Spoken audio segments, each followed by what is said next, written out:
नमस्कार, मैं अभिषेक चौहान स्वागत करता हूँ ओझल के इस नए सफरनामे में, जहाँ हम आपको बताते हैं कुछ इतिहास के पन्नों से ओझल हो चुके उन व्यक्तित्व के बारे में और उन स्थानों के बारे में। आज हम चलेंगे एक ऐसी नगरी जिसे धरती पर वैकुंठ का दूसरा रूप कहा जाता है। मैं बात कर रहा हूँ ब्रिज नगरी की। ब्रिज क्षेत्र अपने आप में ही एक अलौकिक नगरी है।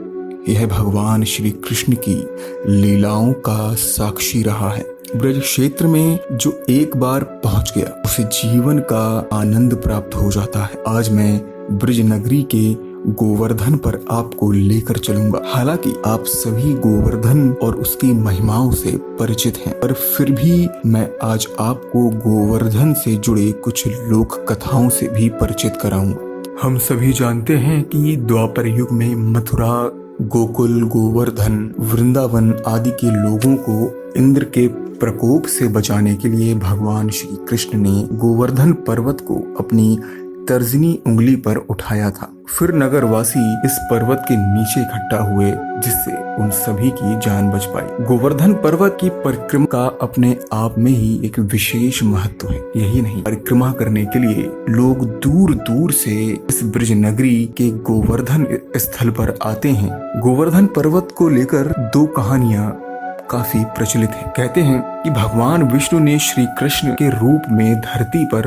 अपना 8वां अवतार लिया था, जिससे कि वे धरती पर कंस के अत्याचारों से लोगों को निजात दिला पाए। जब श्री कृष्ण का जन्म हुआ, कहते हैं तभी गोवर्धन पर्वत भी श्री कृष्ण के धाम गोलोक से आकर धरती पर स्थापित हुआ। वेद पुराणों में कुछ कहानियां इस तरह से बताई गई हैं कि काशी के ऋषि पुत्सल्य गोवर्धन पर्वत की सुंदरता से इतने प्रभावित हुए और पर्वत को काशी ले जाने का उन्होंने निश्चय कर लिया। ऋषि ने द्रोणाचल से कहा कि मैं तुम्हारे पुत्र गोवर्धन को अपने साथ ले जाना चाहता हूँ। द्रोणाचल पर्वत ने इसकी इजाजत दी, लेकिन गोवर्धन ने ऋषि के सामने एक शर्त रखी। उन्होंने कहा कि अगर वे थक कर उन्हें रास्ते में कहीं भी रख देते हैं तो वह वहीं स्थापित हो जाएंगे और आगे नहीं जाएंगे। ऋषि ने बिना सोचे समझे गोवर्धन पर्वत की इस शर्त को मान लिया। जब ऋषि गोवर्धन को काशी ले जाते समय ब्रजमंडल से गुजर रहे थे, तब गोवर्धन ने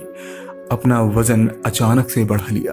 ऋषि गोवर्धन का वजन सहन नहीं कर सके और उन्हें ब्रजमंडल की भूमि पर ही रख दिया। कहते हैं तभी से पर्वत आज भी उसी जगह स्थापित है। पर जाते जाते ऋषि ने गोवर्धन पर्वत को श्राप दिया कि एक दिन वह पृथ्वी से गायब हो जाएंगे। शायद यही एक कारण है कि गोवर्धन पर्वत हर दिन तिल तिल घटता जा रहा है। करीब 5000 साल पहले यह पर्वत 30,000 मीटर ऊंचा था, पर अब सिर्फ 30 मीटर ही रह गया है। गोवर्धन पर्वत जब ब्रजमंडल में पहुंचे तो उन्हें धरती पर अपने आने का सही मकसद प्राप्त हुआ, क्योंकि वे श्री कृष्ण के सानिध्य में आना चाहते थे। इसलिए गोवर्धन ने ब्रज की भूमि पर पहुंचते ही अपना वजन बढ़ा लिया। गोवर्धन पर्वत को श्री गिरिराज के नाम से भी जाना जाता है। गोवर्धन पर्वत की संपूर्ण परिक्रमा पूरे 21 किलोमीटर की है। गोवर्धन पर्वत की एक अन्य कथा भी काफी प्रचलित है। कहते हैं कि त्रेता युग में जब भगवान श्री राम सीता जी को लाने के लिए लंका गए, तब राम जी राम सेतु का निर्माण कर रहे थे। जब राम सेतु को बनाने के लिए पत्थर कम पड़ जाते हैं तो श्री राम हनुमान जी से कहते हैं कि आप कहीं से पत्थरों का इंतजाम करें। तब हनुमान जी को गोवर्धन पर्वत का ध्यान आता है। हनुमान जी गोवर्धन पर्वत को पूरी कथा सुनाते हैं। गोवर्धन पर्वत हनुमान जी की मदद के लिए तैयार हो जाते हैं, परंतु वे एक शर्त रखते हैं कि वे आजीवन प्रभु श्री राम की शरण में रहेंगे और उनके काम आते रहेंगे। हनुमान जी ने उनकी शर्त को माना। जब हनुमान जी श्री गोवर्धन पर्वत के साथ मथुरा पहुंचे तो उन्हें संदेश प्राप्त हुआ कि राम सेतु बन चुका है, अब पत्थर की जरूरत नहीं है। तब हनुमान जी ने पर्वत को वहीं छोड़ दिया। इससे गोवर्धन पर्वत नाराज हुए। हनुमान जी ने जब पूरी गाथा श्री राम को सुनाई तो श्री राम ने हनुमान जी से कहा कि तुम गोवर्धन से कहो कि मैं द्वापर युग में श्री कृष्ण के रूप में उन्हें अपनी उंगली पर धारण करूंगा। कहते हैं तभी से गोवर्धन पर्वत मथुरा में ही स्थित है। गोवर्धन पर्वत की परिक्रमा करते समय मध्य में गोवर्धन गांव पड़ता है। उत्तर दिशा की ओर राधा कुंड और दक्षिण दिशा में पुछरी गांव बसा है। गोवर्धन पर्वत में कई सारे मंदिर, होटल, दुकान आदि हैं। जो भी लोग यहाँ परिक्रमा के उद्देश्य से आते हैं वो यहाँ की धर्मशाला और होटल में रुककर आराम करते हैं और रात्रि या फिर अगली सुबह अपने सुविधानुसार परिक्रमा करते हैं। इन सब के अलावा यहाँ उद्धव कुंड, राधा कुंड, श्याम कुंड, रुद्र कुंड, श्री राधा गोविंद मंदिर, कुसुम सरोवर, मानसी गंगा, आन्यौर, गोविंद कुंड, पुछुरी का लौटा, दान घाटी, हनुमान का पंचमुखी रूप, केदारनाथ धाम, माता वैष्णो देवी मंदिर इत्यादि सुंदर सुंदर मनोरम स्थल हैं। गोवर्धन में सुरभि गाय, ऐरावत हाथी और एक शिला पर भगवान कृष्ण के चरण चिन्ह आज भी मौजूद हैं। सड़क के दोनों ओर गोवर्धन पर्वत और कई भव्य मंदिर हैं। परिक्रमा करते वक्त लगता ही नहीं कि हम किसी पर्वत पर विचरण कर रहे हैं। गोवर्धन पर्वत एवं उसकी परिक्रमा का हिंदू धर्म में बड़ा ही महत्व है। प्रत्येक महीने के शुक्ल पक्ष की एकादशी से पूर्णिमा तक लाखों भक्त यहाँ की 21 किलोमीटर परिक्रमा करते हैं।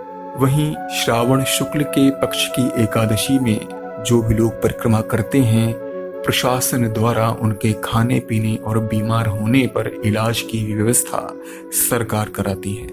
वहां रह रहे कई लोग भंडारा भी करवाते हैं और परिक्रमा कर रहे लोगों को बड़े सम्मान के साथ खाना खिलाते हैं। सभी लोग अपनी क्षमता के अनुसार परिक्रमा लगाते हैं। कोई चलकर परिक्रमा लगाते हैं तो कोई लेट लेट कर या दंडवत करते हुए अपनी परिक्रमा पूरी करते हैं। दंडवत परिक्रमा करने में 1 हफ्ते का समय लगता है।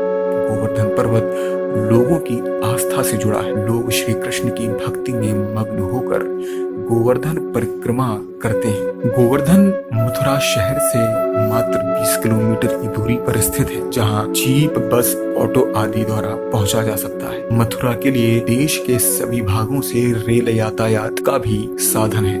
मथुरा से गोवर्धन पर्वत तक आसानी से आया जा सकता है। मुझे आशा है कि गोवर्धन पर्वत की इस अलौकिक और मानसिक यात्रा आपने आनंद उठाया होगा। तो कृपया हमारे इस प्रयास को लाइक करें, शेयर करें और हमारे चैनल को सब्सक्राइब करें, ताकि हम आपको ऐसे ही कई जगहों और कुछ ऐसे व्यक्तित्व के बारे में बता सकें जो कि इतिहास के पन्नों से कहीं ना कहीं ओझल हो चुके हैं। तब तक के लिए धन्यवाद।